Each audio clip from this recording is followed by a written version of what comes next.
Welcome to the Authentic Spiritual Journey, a weekly podcast featuring real and practical spiritual conversations from fresh perspectives here on the Experience of the Soul podcast channel. Today, episode 268, Letting Go. And now your host, Reverend Cynthia Alice Anderson.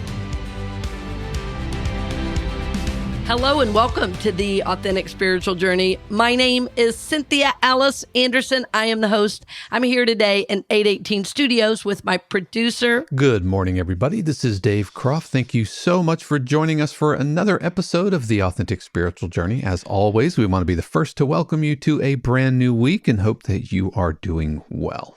Yes, we hope you are. And self-admittedly, I'm a little tired today. It took me 3 times to get the opening right. We decided, okay, there's authentic and then there's bad. So we're just going to edit that out.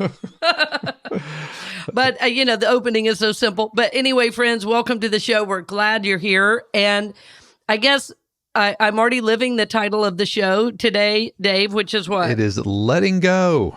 letting go. We are letting go of take 1 and 2. Takes 1 and 2 of our intro. I'm letting go of needing to be perfect. I don't know if I've ever actually had that, but but I'm letting go of having to do it right the first time, I guess. Right, yeah. That's right. Yeah. So, Dave, what show are we today? You probably said it, and I didn't even hear you. This is show 268. Wow. 268.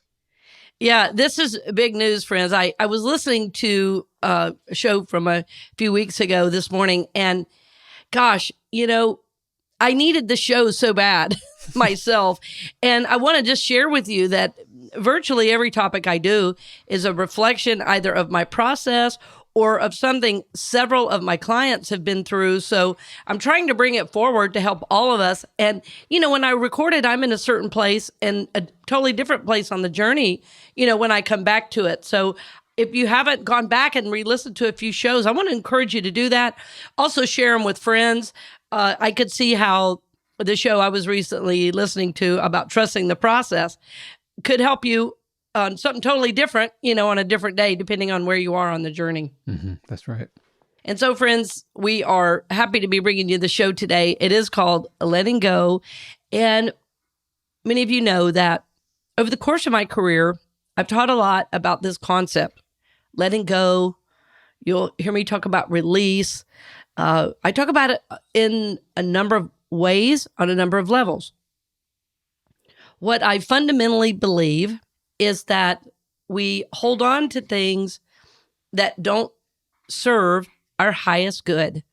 Therefore, the topic, release, letting go, continues to come forward because in all of my work with my own individual journey and with people I work with all around the country, it seems to be fundamental in living an abundant life. It seems fundamental in living a life of peace and joy. Because when we're holding on to what no longer serves us, it requires this kind of energetic soup to kind of try to move through. In Georgia, many of you know I grew up in Georgia. And in Georgia, after a rain, if you go for a walk in the woods, you're going to hit some red mud somewhere. And that's kind of hard to get through. And this is how I feel about the emotional work when we don't let go or our attempt to control. We are, trying to slosh through red mud. And not only is it hard, we get dirty in the process. And so I wanted to return to this theme of letting go, maybe in a different way. Also wanted to give you some resources. I wanted to say right up front how grateful we are for your support. So we know that many of you are going down the road. You might be working around the house and wanting to listen to some positive music. So I wanted to give you several songs. You can create your own playlist on your own, should you choose to do that. But we are listing several songs in the show notes to support this idea of letting go. One is I release and I let go. I feel like letting go is another one. So we want you to just get these concepts so that, friends, this is not about, okay, I listened to this show one day and I did this one time and then I go back to life. The idea with the spiritual teachings and principles in the shows that I do are that these are more than ideas. They are more than spiritual concepts. They are spiritual practices.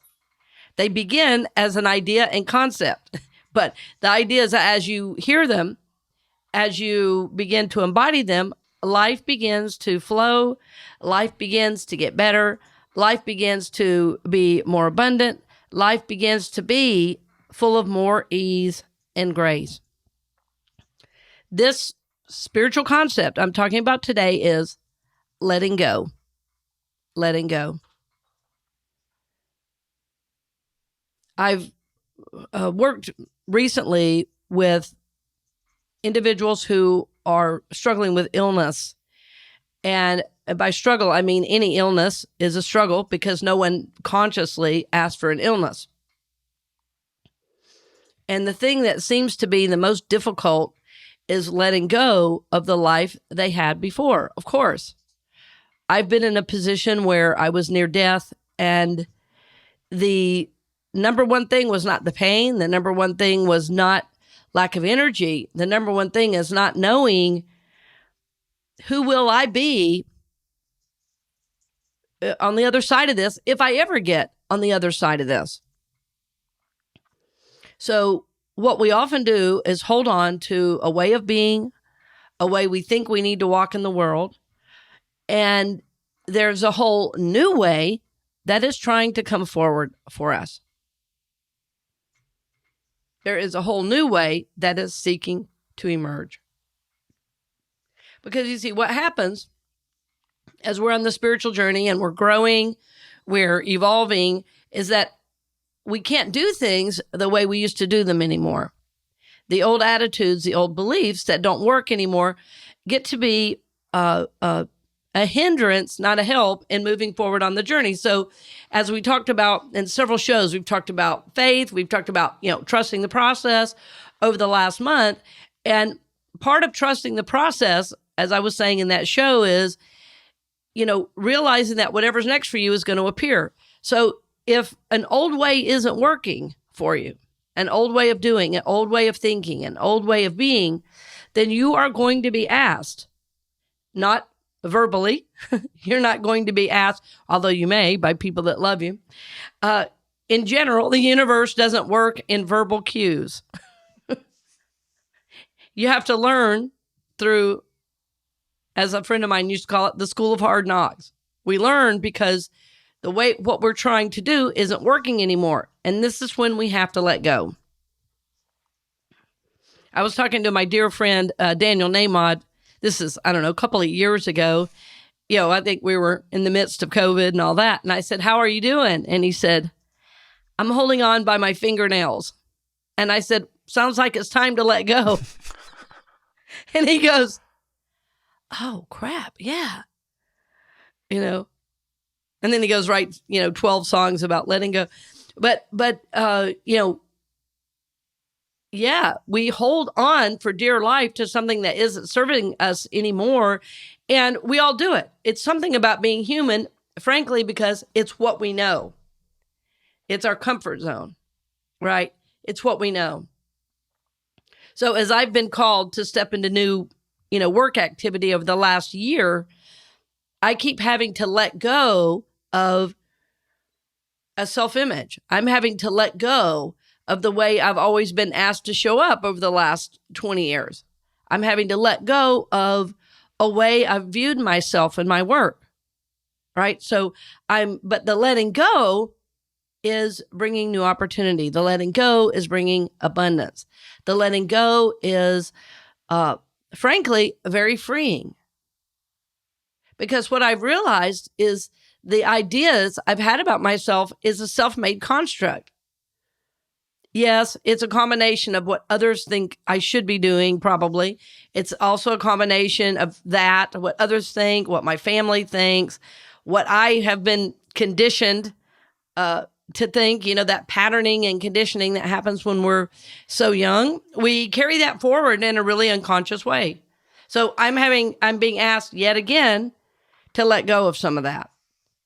So as I'm saying this today, what I know is already happening is you're probably thinking to yourself, "Oh boy, I can feel I'm being asked to let go.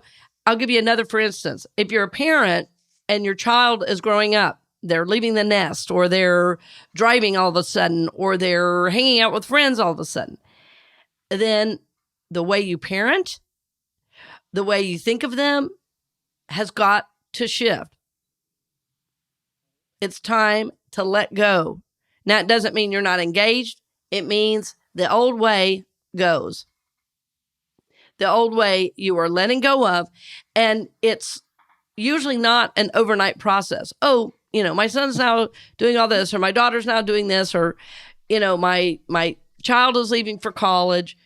So, I'm just going to let go. It's not like that at all. It's usually a deep process. It's usually, there's a variety of feelings. As my son has aged and become more independent, I've been thrilled and happy. But is there some sadness there? Well, of course. Yeah, there's some. Some grieving.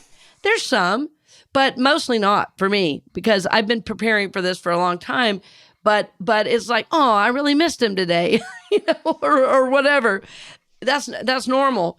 But what a lot of us do is we start to make demands. We start to kind of crank down on our control. And that sends the kids, the spouse, the family running the other way, which is the opposite of what we want. So this idea of letting go, I know I kind of just jumped in, but I felt like I had a lot of energy around this today because I keep having to let go on a daily basis. I'm having to let go of expectations of my family around a certain issue. I'm having to let go of expectations of myself and what I'm capable of doing all at one time. I'm having to let go of expectations of people I love, just friends that for whatever reason either have shifted or I've shifted, and something's a little different there. So I'm letting go on every level. And the amazing thing is, the letting go of my expectations, the letting go of a have to, has not led to more difficulty. It's led to freedom. And that is why I'm talking about it, is that the ego wants to, I often say, the lie of the ego is that if I let go, I'm going to lose everything. If I let go of my control, how is anything going to happen? If I let go of my expectations, will anyone be there for me? And if you have to force people you love to be there for you, well, then they may not be people you need around. And that would be good information. If you have to force people to keep their commitments to you, maybe you're learning something you need to learn. You see, so the letting go, in my view, kind of evens the playing field. Letting go lets everybody be, and it lets you be as well. Letting go is a spiritual idea. It is a spiritual concept, yes, but it is also a spiritual practice, a daily practice of letting go. Now, having said all of that, it doesn't preclude the need to set goals. It doesn't preclude the need to work on oneself. Letting go is mostly an energy. It's mostly an energy and an inner awareness. And I've noticed over the last year, as I've listened back to some of the podcasts, that the concepts I'm talking about are becoming more and more subtle. The one I was just listening to about trusting the process, I was talking about the stones I was working with. I was talking about working with the subtle energies. And this is what I mean about this idea of letting go of, yes, is more trusting the process, but letting go is often just an energy of allowing. In other words, it's removing force, it's removing have-tos, it's removing expectations that are unrealistic, from your vocabulary and from your energy.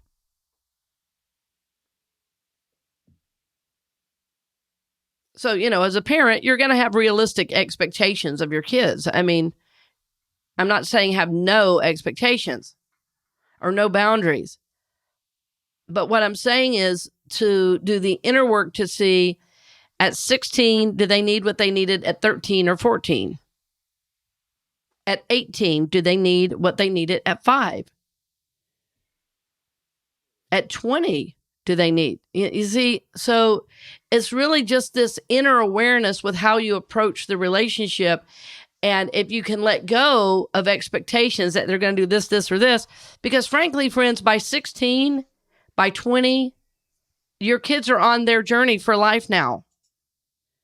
They're on their trajectory. And the more you try to control, the less successful you will be.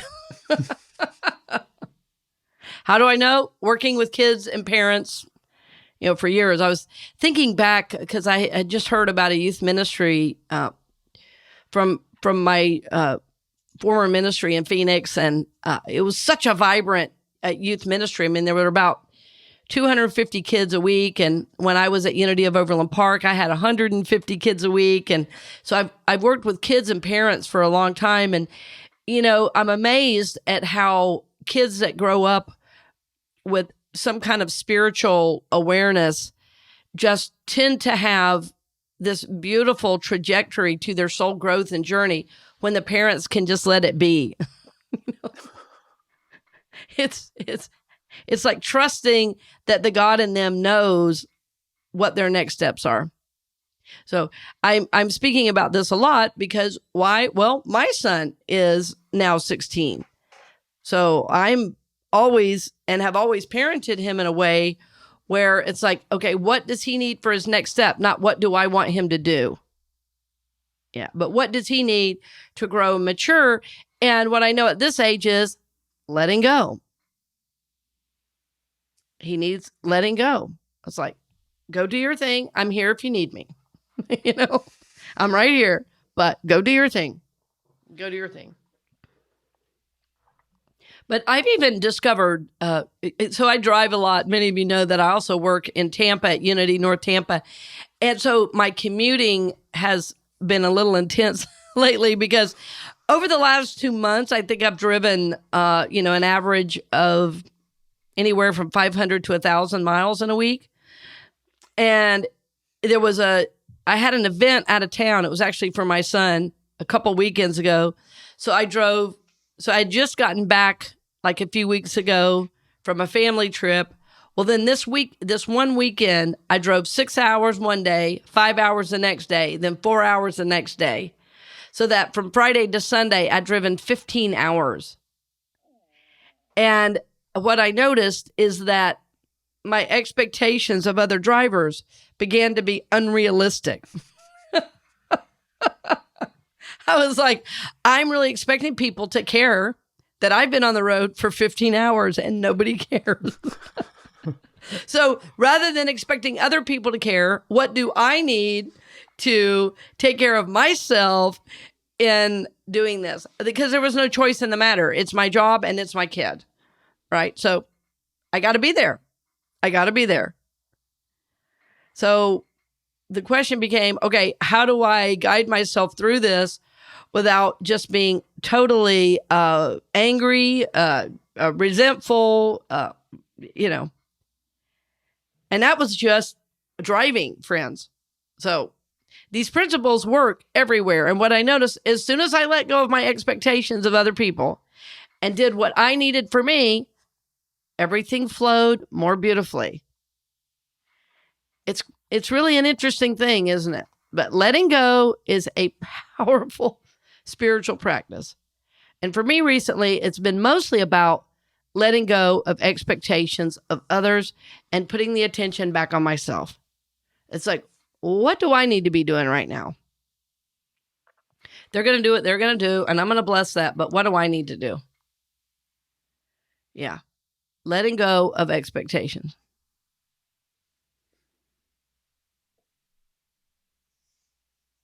Yeah, there was this old song. I was trying to remember who sang it. It's been on my mind all morning.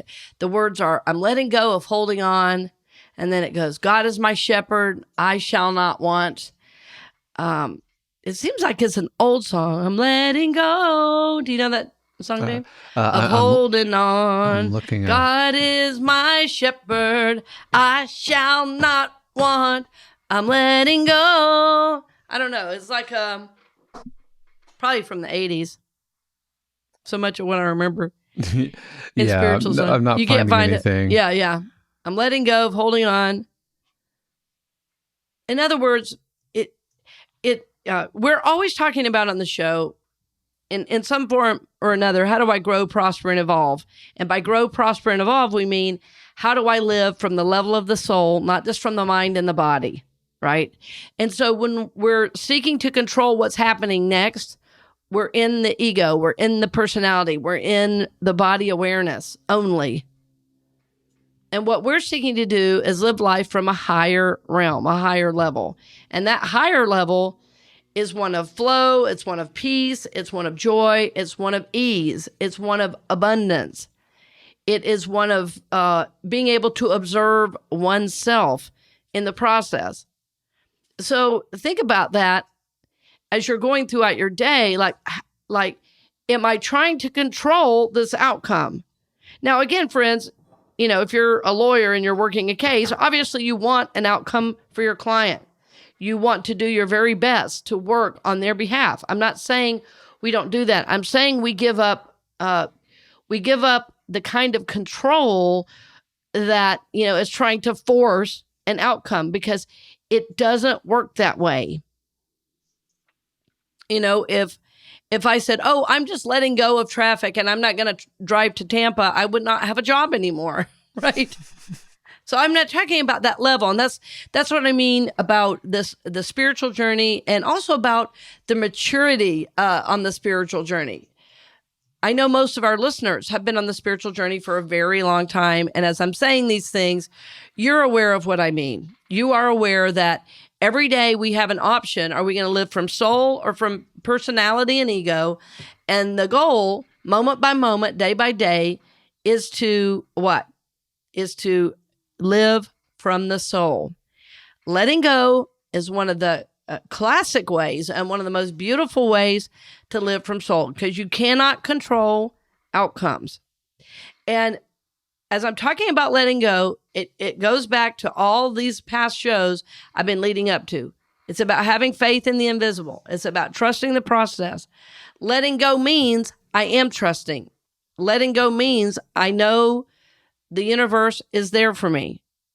It's like God is my safety net. I know as I let go of this idea, or if I let go of trying to force this, something new will come forward for me. And that's where the trust comes in.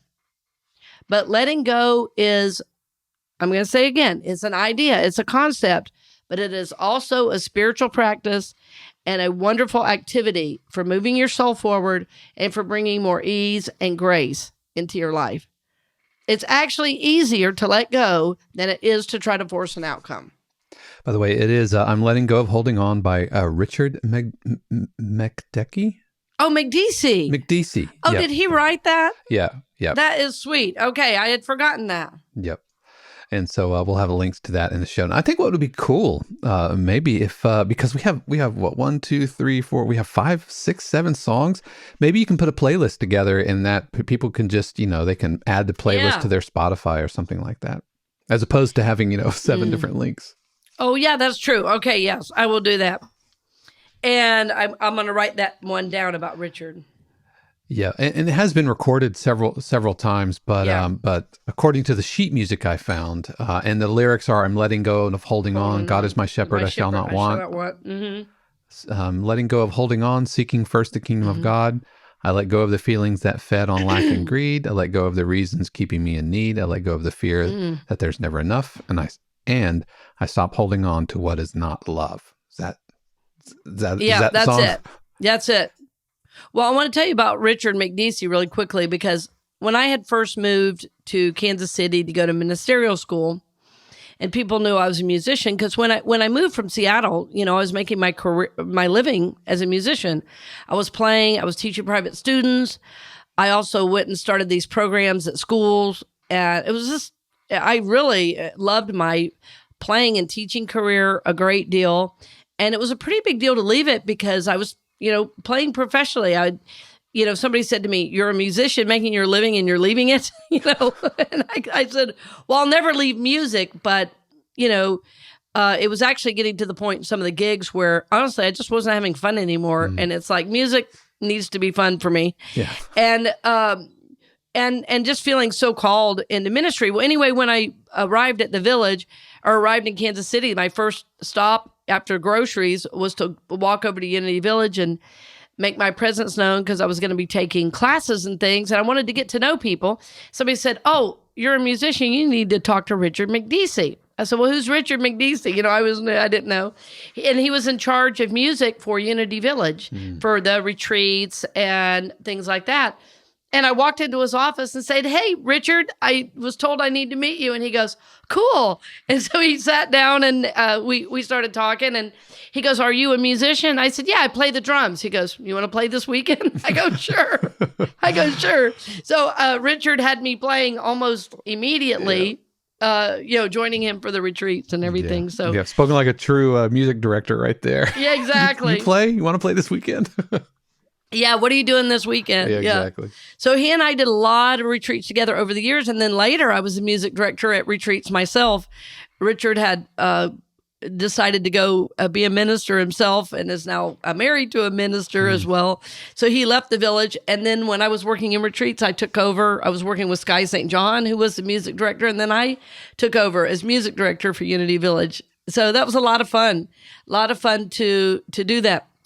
And again, it's funny how that song triggered that memory that was one of the songs we did in retreats.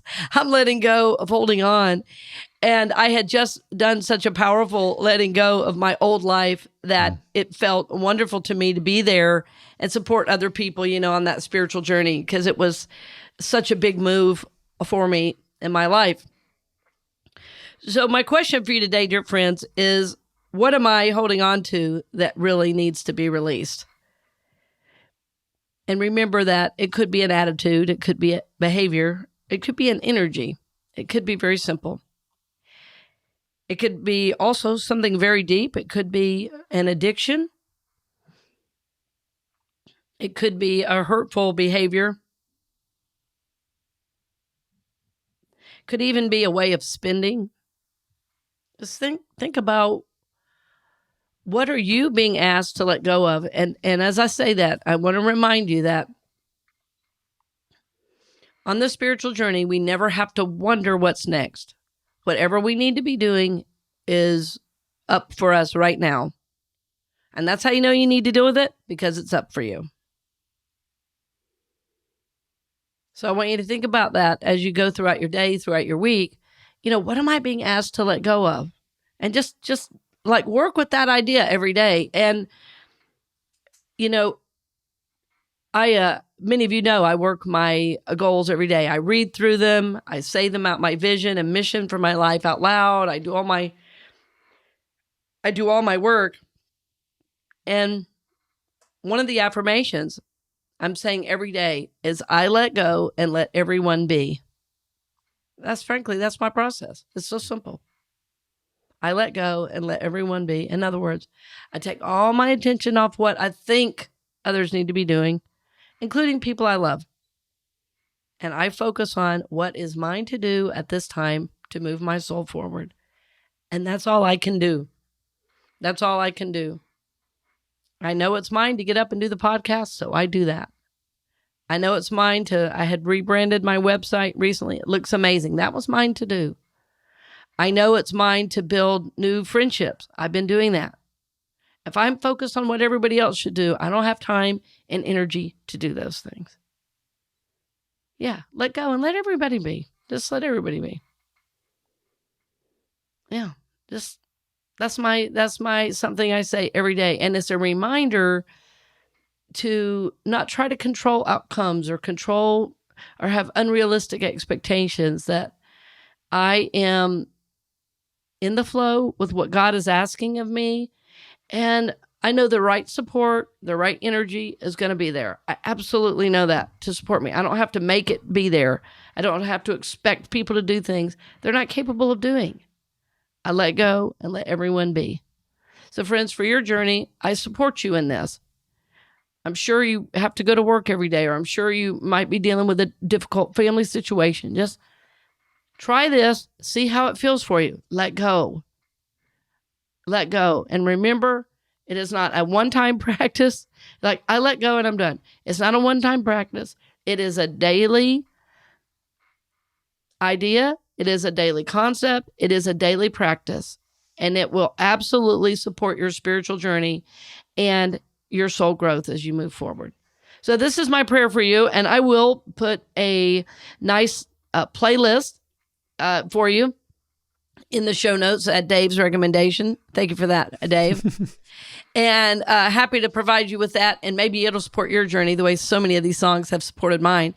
And frankly, the playlist is already done because it's on my phone. Yep. It's on my phone. I just now have to put it to Spotify because not everybody has an iPhone and can do iTunes. But we thank you for joining us. And we were going to do a shout out today. And I forgot, Dave, to do a shout out at the beginning. Yeah. We just jumped on in. Did you want to give a shout out to a country or a city? Let's do a city. Let's do whoever is listening from Tacoma, Washington. Hi, Tacoma. Tacoma. Hello. We loved T-Town, as my friend used to call it.